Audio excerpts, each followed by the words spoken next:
From the center of the universe, Toronto, Ontario, Canada, this is the SDM Show with your host, Rob Cairns. The SDM Show focuses on business, life, productivity, digital marketing, WordPress, and more. Sit back, relax, grab your favorite drink, and enjoy the show. Here is Rob.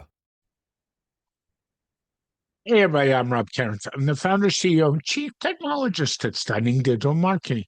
Today I have Oscar Hedaya with me, and we're going to talk about the space safe. Sit back, relax, enjoy the show. This episode is brought to you by All-in-One WP Migration, the most trusted WordPress migration plugin with over 60 million sites served. Whether you are switching hosts, changing domains, or moving to a new server, All-in-One WP Migration makes it one click. Try it for free at WordPress.org or visit servemass.com for pro features. Hey everybody, Rob Cairns here. And today's show, I have Mr. Oscar Hedaya, and we're going to talk about the space safe. How are you today? I'm great. Thank you for having me. Oh, not a problem. I'm not even going to get into it. It's just interesting times in the world as we go to record. So we'll just leave it at that, right? Absolutely. Couldn't agree more. Yeah. Anyway, how did you get into this crazy space of this product and what you're trying to do? Yeah. So you know what? I actually I grew up. I'm the second oldest in my family. I grew up in a household with limited means, and my entire life from childhood was always, I guess the first like 20 years of my childhood was always middle child syndrome, not getting enough love, not getting enough Yeah. anything that I really required as a second child. And then on top of it, I grew up in a family that had a lot of money, and then we lost a lot of money. So Yep. we had like limited means. And to kind of like stick out in my family, I was always like this unique child. So I always had to like think a little outside the box so I could get like Mhm. my family's attention. And so that kind of created who I am. And Yeah. uh, I would probably say ever since then, everything that I do is always just unique. You know, it's what I've been trained on my entire life to do. And I would say the last 15 years, I've been in product development and sales, and I've always been taken that with me. And I've always wanted to create products that are unique or sell products that are unique and different, you know? And I wasn't looking to sell like another iPhone case. And Mhm. if you look at like my entire life and my history and my work experience, this is the third company that's a startup that I've been involved in that's successful. And they all three startups have the same characteristics where I've created something that's unique, it's different, it's a disruptive in the category. And so that's kind of how I became to be. Yeah. And I think the key words there are disruptive in the category. And you sort Yeah, of draw the parallels to another iPhone case. And we all know all you do is jump on Amazon and cell phone cases are a dime a dozen, right? There's yeah, nothing unique. They're all commodities. I don't know about you, but I go through a case about every year and a half, but got to protect the investment of the phone, right? yeah, yeah. And it was funny when you mentioned that, and I was on Amazon a couple of months ago and actually bought a new iPad case for the first time in a year and a half. And as I say, I change my case regularly. They get dirty, they get crappy. They're what I call throwaway commodities. There's nothing special to them. It's like walking into the store and buying a pen or a piece of paper at this point, where you're trying to create Exactly. something different that stands out in your space, which is important. Exactly. Hit it right on the nail. Yeah. And so tell me a little bit about your product and what it does. Explain. Yeah, so my company's called Space. My product is called the Space Safe. Yeah. And what I've created was I created a connected safe. Mhm. 99% of safes sold today are the traditional safe box that you're Yep. used to. It's just a Yep. metal box. What I've done specifically is I've taken a ton of different technology and put it into the hardware. And Mhm. so now my safe is not just a piece of hardware, it's hardware and software and secure. And you have a ton of different features that that the traditional safe doesn't have, and the few companies, there's about three or four different companies that have smart safes, but Yep. they don't do anything like we do. I never understood why they didn't want to evolve. Even those companies that make smart safes, the most advancements that they've made was just like, hey, let's have a dinky little app that connects to the safe, you know? Um, and I never really understood why they didn't want to have it more evolved than just that. Yep. But I basically created this safe that takes an offline product online. That way you are totally connected to all your valuables all the time. Yeah. And I think we're living in a world, I don't know about you, but I live in a connected home.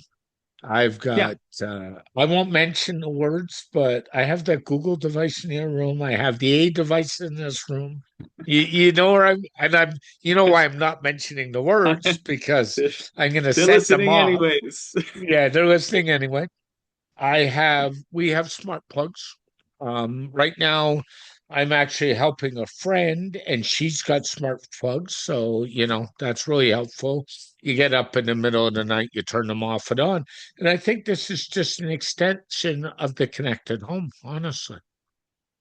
Yeah, it is. But it's a little, for me, this is even more valuable than Yeah. just that because Yeah. um, if somebody breaks into your house, I don't want to Mhm. talk too much about my product, but if somebody breaks into your house and you have a traditional safe, if they're very tidy, you'll never know that they broke in. You'll never know that they broke into the safe if they Yeah. stole something. And it's funny because like people think that burglaries are just people wearing a ski mask and they go into your home. Uh, but the majority of burglaries are actually from people that they know. So it could Yep. be anything It's from true. like a housekeeper to an ex-roommate to a friend who knows you're on vacation. And so that's kind of how like we separate this, it's Yep. not just like, hey, let me have this like extra way to turn on the lights, which I love, by the way. My home in Miami is super connected. I have my thermostat, I have my shades, I have my oven. The oven is one of my favorite things.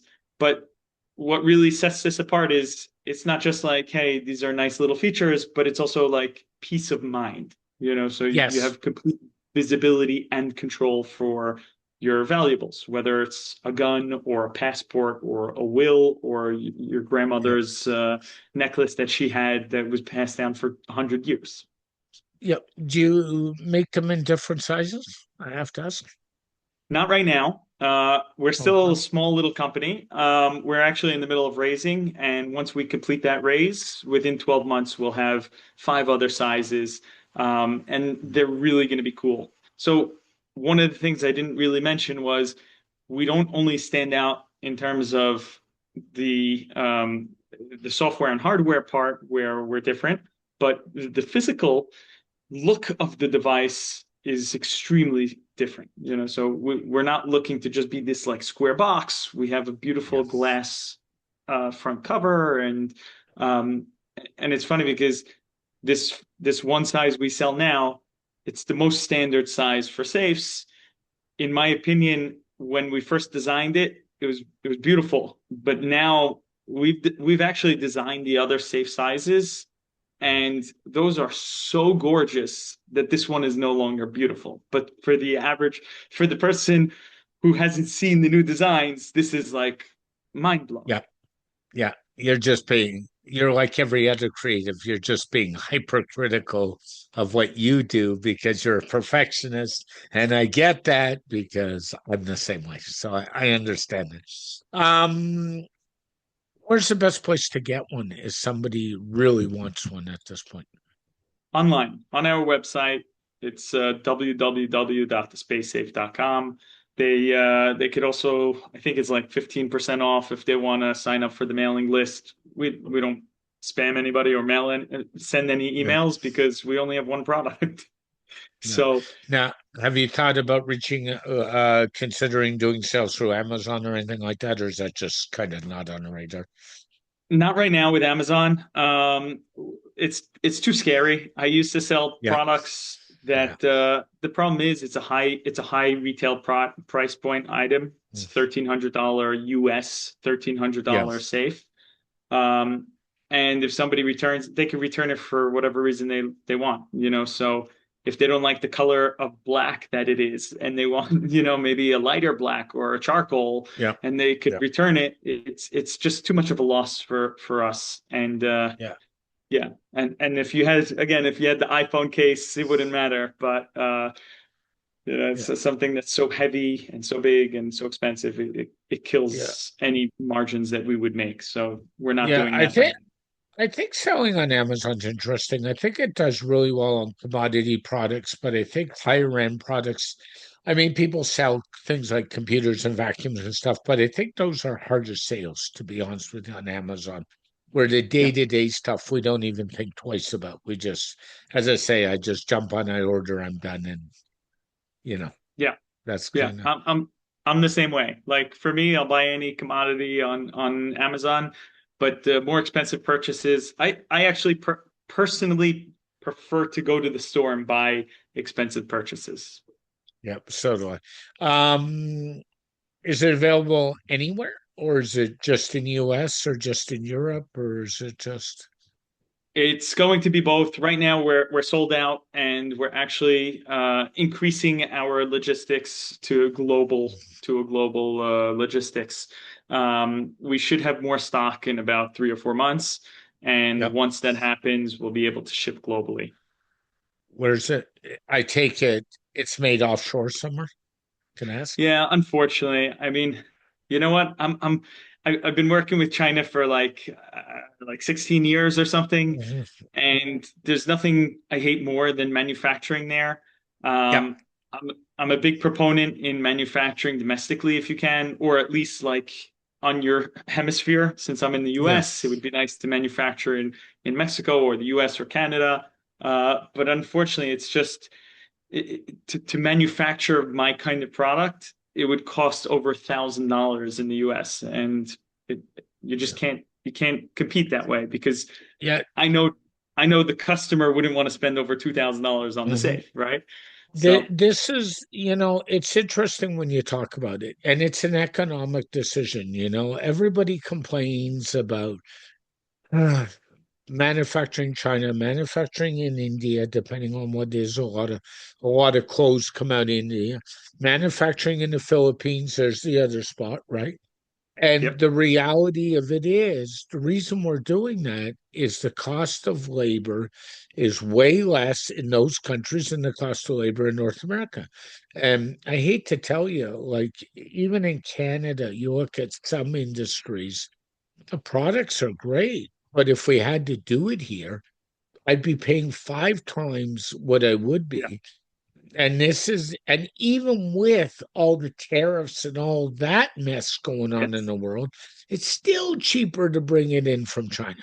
Like Yeah. it's not even questionable. Like it's just And it's funny because like in terms of the actual cost of things, right? The metal is not more yeah, expensive here. You're literally just paying for labor.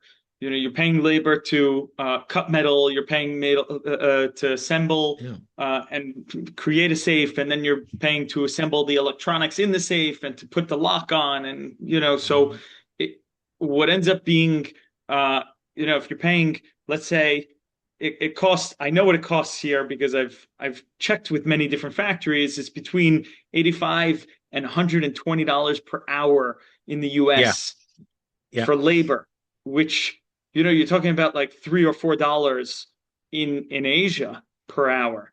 yeah, So and that's really what you're up against. And it's yeah, going to be interesting to see what's going to happen in like 15 years when we have robots if a factory could spend, let's say, 15,000 or 20,000 or $25,000 on a robot that could do the assembly and the manufacturing, would it then cut costs and would people start manufacturing in their own country? Who knows? I don't know. That's the big question, right? But Yeah. I agree with you. I think it's headed that way. So we talked about that. Did do you have a lot of them out there right now? Like you say, you sold out. Yeah, yeah, What? we've sold thousands of units. Okay. We're also in it's funny because we're people like to think that this is just a consumer product for like someone like Yeah. me or you.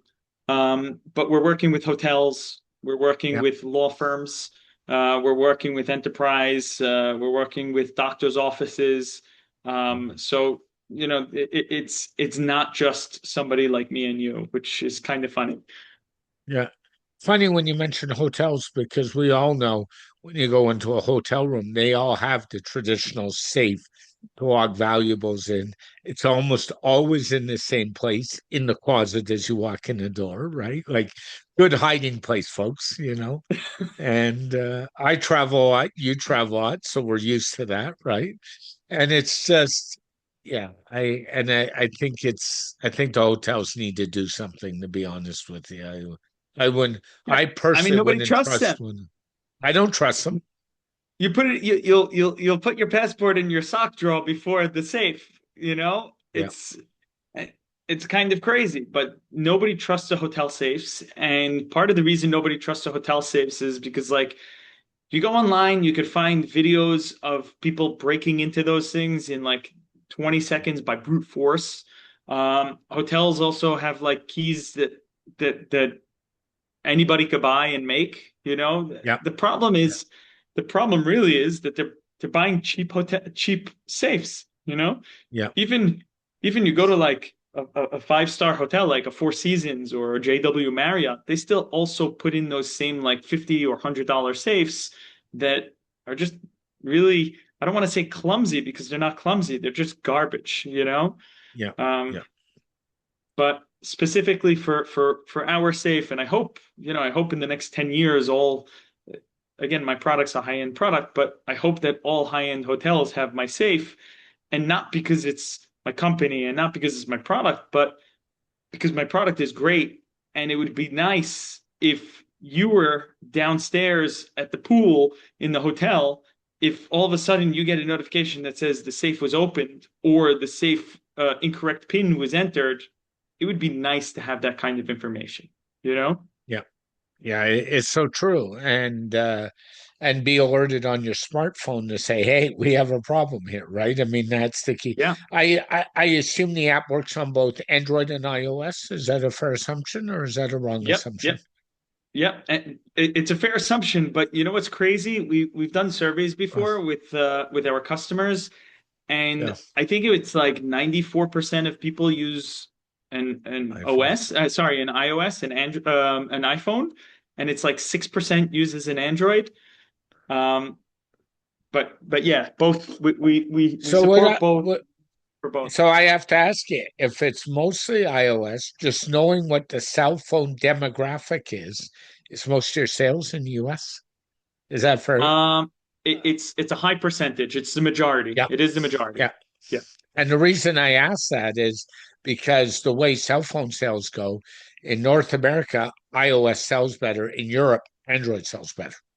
And cool. I am in a minority. I'm an Android user. I always will be an Android user. So, but I do have an iPad, so I have both. I have a, as I call it, a mixed technology marriage going on here. So, but It's funny. yeah, I have the opposite. I have the iPhone and a tablet, a Samsung tablet. yeah.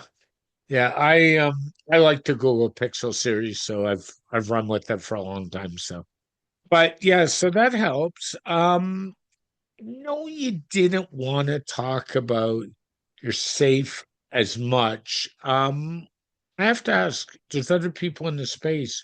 What makes you stand out?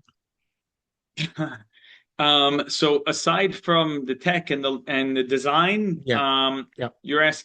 are you asking why other people don't do what I'm doing, or you're asking for like No, I'm super asking unique what makes you features? better, what makes you better than your competitors? Oh, okay, cool. So number No, one, knowing who's in that space. Yeah. yeah, yeah. So number one, we use a really high secure lock. Okay. It's about a $250 lock. Good. Most companies use locks that cost them anywhere from $3 to $5 in China. Yeah. You could watch a lot of these videos on like Lockpick Lawyer on like how easy it is to break into I these can pick, safes. I can pick a lock, by the way. So there you go. Yeah, yeah. I'm not surprised. I'm not surprised. Um, Yeah. and so our lock is actually Lockpick Lawyer. Actually, he approved our lock, not for our safe, but in general. It was one of those locks that he liked a lot, and he said, "This is great. I really like this lock. I recommend people to buy this." So we went to that company, and we have an exclusive agreement with them where they're only selling us their locks, Yeah. which that's one of the things that I love from a Yeah. physical standpoint. And Yeah, before you move on to the next thing, I just want to put this out as a lesson to anybody watching, whether you're interested in Oscar's product or anything, don't go cheap on security. And he's talking about, they use a more high lock. You really, in the security space, I don't care if it's a lock, if it's a camera, if it's a doorbell camera, if it's anything, to protect yourself, the money is to protect your investment. So don't go cheap. That's all I can say. Like it's a bad idea. yeah, and I actually would love to expand on that. Sure. I don't think you should Please. go cheap on anything. I Yeah. think most people, it depends what you're selling. If it's an iPhone case, you could go cheap. Yep. But if you're selling a product that's like unique and Yeah. different, you want your customers to come back and say like, this was awesome, I love this thing, because Yep. number one, Yep. that's going to bring you sales, and Yeah. and number two, it keeps a customer. Yes. Yes, sure does. And what else makes your product different? How do you So differentiate? yeah, so because we have this touch screen and we're the only people who have a touch Mhm. screen on a safe, we have an entire operating system on the safe. So just so you could, so anybody could imagine, you know, you think of it like a smartphone or a Yep. tablet. That's our safe, and the traditional safe is like a flip phone. Yep. There's nothing to do, right? You just have Yeah. buttons. But for us, because we have this screen, we're able to release new features all the time. We're able to have software updates similar to how your phone or tablet does it. So we're constantly innovating and releasing new features, fixing bugs that we have. And so that's one big thing that I love, because we actually get comments all the time from customers saying like, "Hey, it would be cool if you added this feature." And we take a look at it. If it makes sense, we add it. And if it doesn't, we put it at the end Yeah. when our developers have extra time. But I would probably say there's a lot of core unique features that we have, at least 15, that we've received from customer ideas saying like, "Hey, Mm. it would be cool if you have a screensaver. It would be cool if you have 2FA, which is two-factor authentication." Authentication. So and again, like we're the only safe that has these things, so we have panic pin. That means if somebody puts in a pin code backwards, then it'll send out an emergency alert to somebody, and it'll Yep. still unlock the safe. That way the intruder doesn't know that you've accessed it. Sorry, that you've accessed it with a panic pin. But you could still, like, the police could still get alerted. We have forgot pin. I mean, there are so many features that I could just keep naming and naming and naming. Yeah. But those are I the key like to ones. two F I like the 2FA feature because, from a security standpoint, 2FA stops a lot of hacking Yeah. problems in its tracks. Yes. And people will argue Oh, 2FA is a pain. And I know seniors don't like 2FA. My mother is 81. She just shakes her head at me all the time and says, "Well, my mom's pretty educated. She's a real estate agent. She's I would say semi-retired. She won't admit that, but too bad. Hi, Mom. And but the realistic factor is 2FA is one of the biggest things we use to stop. And being an online security guy, I'll tell you that right off. That is, to me, that's important. And I'm glad you guys are doing it because I've even been clamoring at an ATM to say, Wow. I wish the banks for a withdrawal over $200 in cash would force me to do 2FA. I've actually been clamoring for that personally. Yeah, So I that's actually a great idea. So when I hear about somebody like you building that into a safe, now how do you do your 2FA? Is it by text message or is it or do you have the option of doing it by an app? Did I ask, or would you rather not We say? only use the app. We only use the Okay. app. We do Thank use you very much. Google Authenticator or Microsoft Thank you. Authenticator. Those are much more secure. I think Microsoft is more secure than Google, but I think Google is more common than Microsoft. Yeah. Um, Yeah. And thank you for doing that because the yeah, first thing I'll say on this show, and this is a bigger discussion beyond what we're talking about, is the problem with using text messaging, and everybody does it because it's easy, it's SIM jacking. And we all know that yeah, problem. So yeah. I am so glad to hear here's a company that's a security device and you're doing it the right way. And you should be Thank you. commended for that, honestly. Thank you. Thank you. You're It welcome. means a lot. I actually use it's funny. I use an interesting of a couple things. I use Google Authenticator except for Microsoft apps which I Yeah, use Microsoft Authenticator for. It's just easier. And I also carry a couple Uber keys, and you know what those are. So I'm yeah. sure they're. So I am like anal, anal, anal, and if I can turn 2FA, I'm turning it on, which by the way causes all kinds of problems with other people in my life. But we won't go there. It's the way it is. So be commended for that. So I Thank love you. that. I love that you're up to date. If it's a fire resistant, Come again? is the safe fire resistant? So if a Oh, oh, fire oh, happened, oh. I can thought I you ask? asked something. I thought you asked No, something about a siren. no, Um, so actually one other thing that I wanted to say about the 2FA is we have local 2FA where you could force a fingerprint and a PIN code or a pattern, awesome. or or it could be An app. with like an authenticator app. Good. But it's also optional, right? Okay. Because like you said, your mother may not want to put a authenticator on there. Oh She yeah, may not want tell to do me that. about. So again, it all comes down to the screen. Because the screen is on the safe, you could toggle any option you want and make it as complex or as not complex, Yes. Um, USB if it's fireproof, right? Yeah. So this one is not, but some Okay. of the others will be. Good. But we do have humidity and temperature sensors. So I love that. while it's not, yeah. So if there's a fire in your house, you'll know from the safe before anything else. You Yeah. know? Yeah, yeah. It's funny. I'm thinking about this, and I'm thinking about it because you got 2FA and everything else. Do I see business cases on this? Oh, you got a guy who's got a store, and Yeah. here's where the business model gets interesting.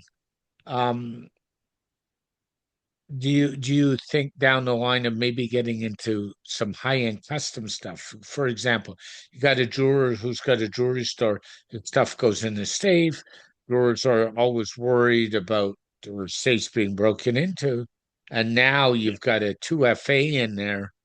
Does that secure the store's goods even more and make him less desirable to break into? And the reason why I mention that, and it's a problem with gold going up in the world right now, you should Mhm. see the robberies in Toronto area jewelry stores right now. Everything from smash and grabs to people breaking in at night to get into that safe. So this makes it a little more undesirable, I would think. Yeah, to answer your question, it's the future. It's not now, but it's Yeah, something in like yeah, 3 or 4 years. yeah, The reason is to have a safe specifically for the jewelry industry. It needs to really be like a crazy safe, yep. for Heavy, liability big. purposes. Oh Yeah, yeah. yeah. And like, some of these jewelers are they're insuring maybe $20 million of jewelry inside these safes, so um it, it's going to be a lot more than just $1,000 safe. You know what I mean? There's a lot No, more no, I metal and know, there's a lot and more and development that goes into that. I'll tell you, most of those jewelry safes weigh probably 14 to 20,000 pounds. Like Yeah, they're yeah, not your typical. I can pick it yeah, up and move it overnight. You're not moving these things. yeah, It's not happening. yeah. No, no. But Yeah, it was just exactly. food for thought. But I could even see it, you know, when I think about stuff like this, I could even see it in a pharmacy to protect narcotics overnight. I'm just thinking use cases, which you've probably already thought about. It's not even that we think about these things. We have an ambulance customer that Yeah, has like I think it was like 600 ambulances, um, and that's something that they care about, that they need, So they've reached out to us. I mean, we have yeah, restaurants who like yeah, small little restaurant chains. I actually just got one today that said, "Hey, we have over 25 different locations, and we want to buy three just to start. If we like it, we'll buy the other yeah, 23 or yeah, more for their other locations." Um, for us, those are small numbers because we're used to bigger companies, larger enterprise solutions. yeah, But in general, this the product and the thing I love about it, and the thing like I would love your listeners to really think about is whenever you're making a product like this, sorry, not like this, but whenever you're making a product, is kind of think a little more outside the box. yeah, Like we thought of yeah, this metal safe, and if we wanted to, we could have just stopped at this work. This has a touch screen and there's a mobile app, but we kept going, and we have an entire administrative portal that is online for enterprise solutions and for hotels. So don't try to think a little more outside the box. Like, where else can this go? And you'll see that, like, you'll get interesting people reaching out to you, and maybe you'll grow a crazy business from it. yeah. I think you do need to think outside the box. I do have to ask because there's connectivity through an app, and there's a purchase price for a safe. Is there a yearly subscription fee for the connectivity? So we have something similar to like Ring or Nest. Yeah. Okay. Sorry if they're listening in, but you have free live streaming. If you want to have the video recorded, then you pay either a monthly Yep. or an annual, and Yep. we don't make money with that. This is really just for storage fees. And at the end of the day, that's just what it is. So, and we're talking about like $30 a year for Yeah. storage, for video footage. For me, I say it's a no-brainer. It's Yeah, less than three it is dollars a a month. no-brainer. It is a no-brainer because storing the video locally is not a good idea from a security standpoint because if somebody breaks in, I hate to tell people, the first thing they go to break now is any security devices. So, Yeah, that's people do that and say, "Oh, I'm recording video locally." And I know you can do that with the doorbells. And I say, "Yeah, but what if somebody gets a hands on that, then your video's gone." So right. I would encourage it's like a cheap insurance policy at that point, the $30 a year. Like I hate to say Yeah, that. yeah. You're talking about a couple cents a day. So um, eh, for me, I agree with you. It's that extra insurance policy. If you're able to do No, Netflix for $10 a month, I know. It's amazing what people will and will not spend money on, Oscar. I don't even want. Oh, there. And you know, we do, to be fair, we do live in a world of subscription services too right now. So Yeah. that's just the reality of it all. Is there anything else you'd like to add that we haven't touched on? Um, I feel like the biggest when, go, this is more just food for the listeners, but it's people like to ask like, oh, if like right now we're actually raising money right now. I don't know if I mentioned that before, but we're raising money right now.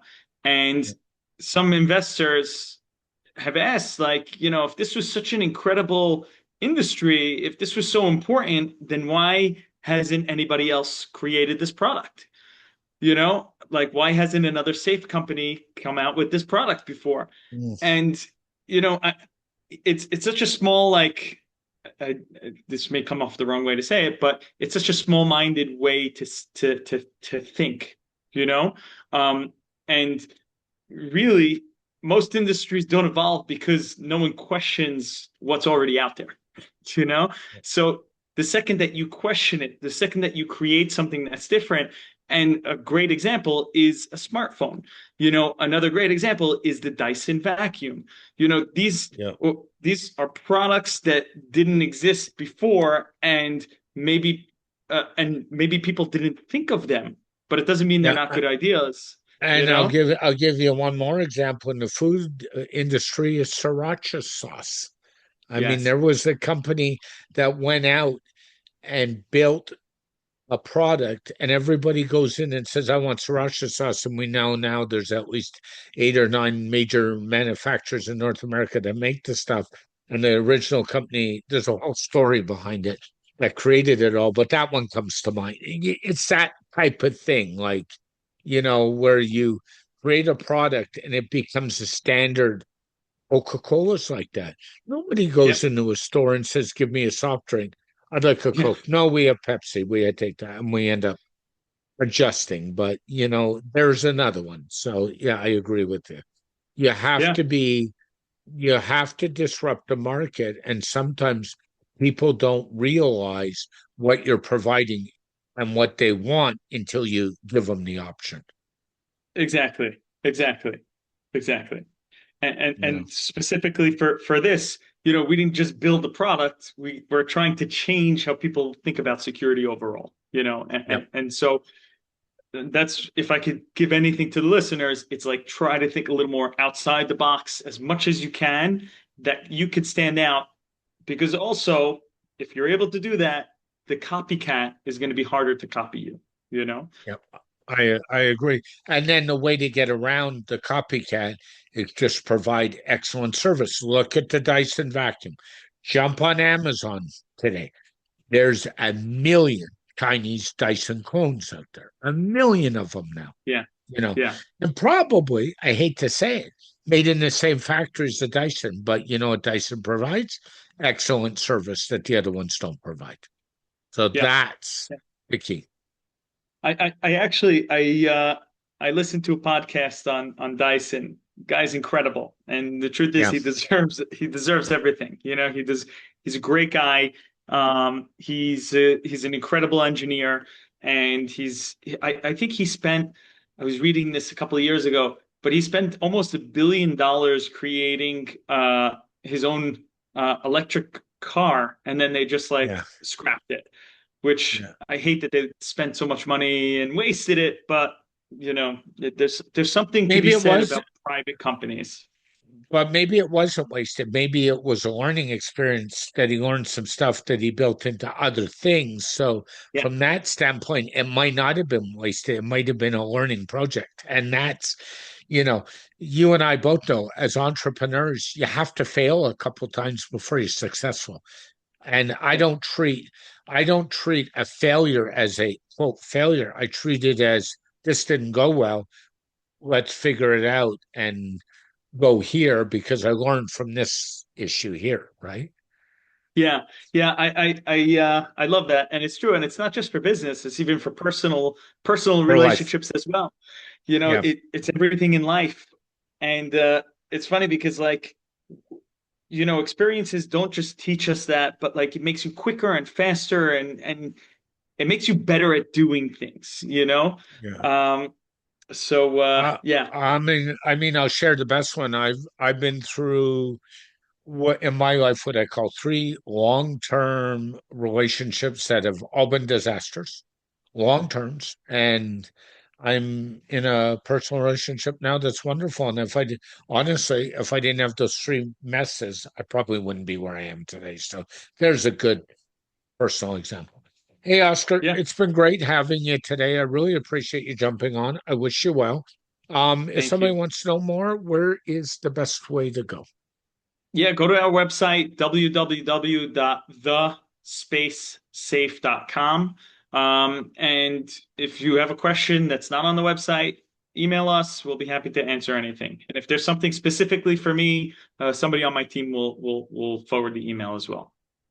Thank you very much, my friend, and we will talk to you soon, I'm sure. Be well. Thank you. Bye bye. Have a good one. Thanks. You too. Bye. Thanks again to our sponsor, All-in-One WP Migration by ServeMask. Export your entire WordPress site in one click, import it anywhere. No server access needed, no command line, works with every hosting provider. Free on WordPress.org or extension at servemask.com. Very special thank you to Oscar for joining me on this edition of the SDM Show. The SDM Show is dedicated to my late father, Bruce Cairns. Dad, I miss you very much every day. My mother, Ann Cairns, who's still doing really well and is an inspiration. And of course, Tiz Maroney. And Tiz, I know I've said it, but thank you so much for all the inspiration you give me every day.